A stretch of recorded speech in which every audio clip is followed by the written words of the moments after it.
Hey people, so today I just want to ask a question. I understand some people are using 11,000 naira cream, and I also understand some people are using 12,000 naira cream. They vary in price. But what I want to ask is, that's great divide. That's great divide right at the center of your buttocks. Does it also get a generous amount of that cream when you're rubbing it on your body, or do you starve it? Well, it's just food for thought. Back to what we're talking about. Alright, I am Kamsiyo Nneoma, and this is sexuality and health wellness. See guys, we will be looking at when the penis is not in use, or when the penis is out of use. What happens? How do you cope? What is gonna be the outcome? So I'm gonna cite an example. I want you to understand that any part of the body that is not in use has 100% tendency of atrophy. What do I mean by atrophy? The muscles there so far. This place is in your body gets atrophied, and atrophy, it's a situation where this part of the body, this muscle tissue, begins to reduce in size. It shrinks. It takes time though, but it shrinks. It doesn't take much time. Not as long as you think. It doesn't take 30 years. Just give it 1 year and or less than 1 year. But it takes a little time and boom, it shrinks. It atrophies, and it's as if this person was born handicapped in that area. You get what I'm saying? So now I want to cite an example for us. But before we delve deeper, I want us to understand that the penis is an organ that is used due to different perspective. I would say that because from different perspective I would say that because now Christian would say, oh, my belief said this. A Muslim would say, oh, my belief says this. An atheist would say, oh, my belief says this. And many other religious organizations, they have what they have to say about the use of penis, how to use it, when to use it, when not to use it. And of course, I've got to let you know that even individually, everybody individually, they have their own principles, their own belief in whatever. And of course, you see something that they'll tell you that I'm sorry, we don't do oral. I don't consider oral sex. Oh, I'm sorry, I don't consider anal sex. Oh, I'm sorry, I don't consider this. I don't consider that, and that is totally fine, right? So what am I saying in essence? I don't want you to be in apprehension. I don't want you to be anxious. Like, oh, what are you trying to say? Are you trying to push all of us into exercising, to making use of the penis? No. Far be it from me. No. Now, I want you to understand that have you ever seen someone on a wheelchair before? Now, if this person had been on a wheelchair for more than 1 month, you find out this. You find out that the upper part of this person's body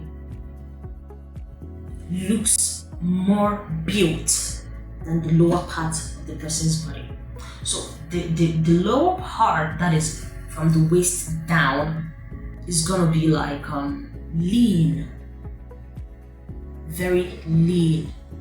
It's gonna look unhealthy, and the upper part is gonna look more rich and more built. Now the lower part, picture it in the case of a penis that have not been in use for a long time.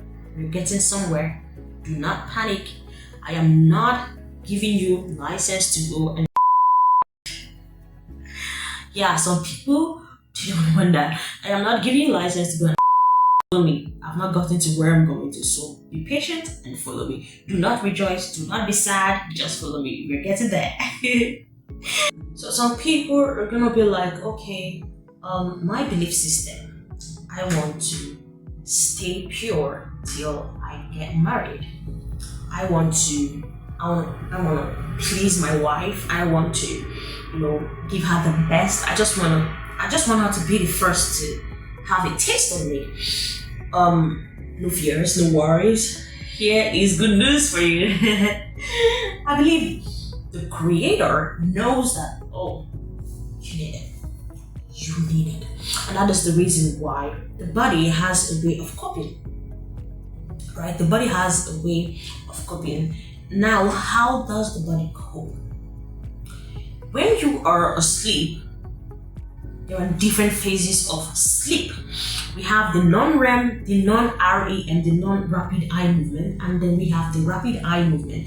The rapid eye movement is that stage, or we also call it the dreaming stage or the dreaming phase. So it's that phase where you are seeing pictures and images, and of course you're having nightmare. Your village people are chasing you.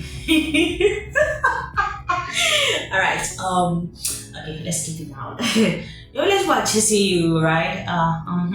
And of course you see different things you're dreaming over, and that is the particular phase where testosterone is at its peak. And of course, when testosterone is unleashed, what happens? Erection. And of course, when erection surges or when erection happens, blood is circulated to the penis. And when blood is circulated to the penis, there is zero chances of atrophy. So that is how the body copes. Now, why did I make mention of this? Now, this is for people that had partial or major trauma to the penis, their penis. Now, these people are definitely gonna have troubles having erections. And if these people are gonna have trouble having erections, then we need to devise a way to help them cope so that their penis will not atrophy. And of course, you know that if their penis atrophy, number one, is not a good sight, and some people don't want to look so. Some people they don't want to look so. How will I put it? They don't want to look so like in a vegetable state. So they don't want to look pitiable. So this is a way to cope. So this person can enforce or can adopt a device like a vacuum pump.